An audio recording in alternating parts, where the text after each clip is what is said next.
নদিয়ার কল্যাণী বিধানসভার গয়েশপুরে 245 নম্বর বুথে কেন্দ্রীয় বাহিনীর লাঠিচার্জের অভিযোগে তৃণমূল কংগ্রেস কর্মী সমর্থকদের ঘটনায় বিক্ষোভ দেখাতে শুরু করেন। পরবর্তীতে আরও পুলিশ ঘটনাস্থলে এলে পুলিশকে ঘিরে বিক্ষোভ দেখাতে শুরু করে তৃণমূল কর্মী সমর্থকরা।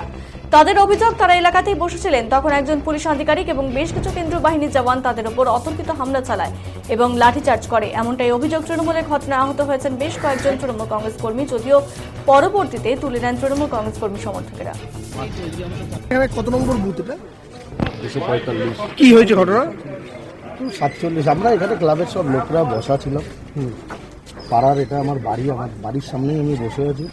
হট করে প্রশাসন ঢুকে সিআরপিএফরা বাজেভাবে অকথ্যভাবে লোকদের উপরে লাঠিচার্জ করলো, আমার উপরেও লাঠিচার্জ করলো। কোনো কারণ ছাড়া? কিছুই কারণ না, কিচ্ছু কারণ না। আপনারা খোঁজ নিন, এখানে আরো পাবলিক আছে, লোক আছে, সবাইকে প্রত্যেকটা মানুষকে জিজ্ঞেস করুন। আর যেসব ভাষায় সিআরপিএফ কথা বলছে, যেসব ভাষা এখানে ইউজ করছে, যেভাবে নির্মমভাবে লাঠি চার্জ করলো সাধারণ মানুষ। ভোট তো শান্তিপূর্ণভাবে হচ্ছে। একদম আপনারা মিডিয়া সবাই দেখুন না, আপনারা মিডিয়ারা আছেন তো। গয়েশপুরের প্রত্যেকটা ওয়ার্ডে কোনো জায়গায় কোনো রকম অশান্তি নেই, কিচ্ছু নেই।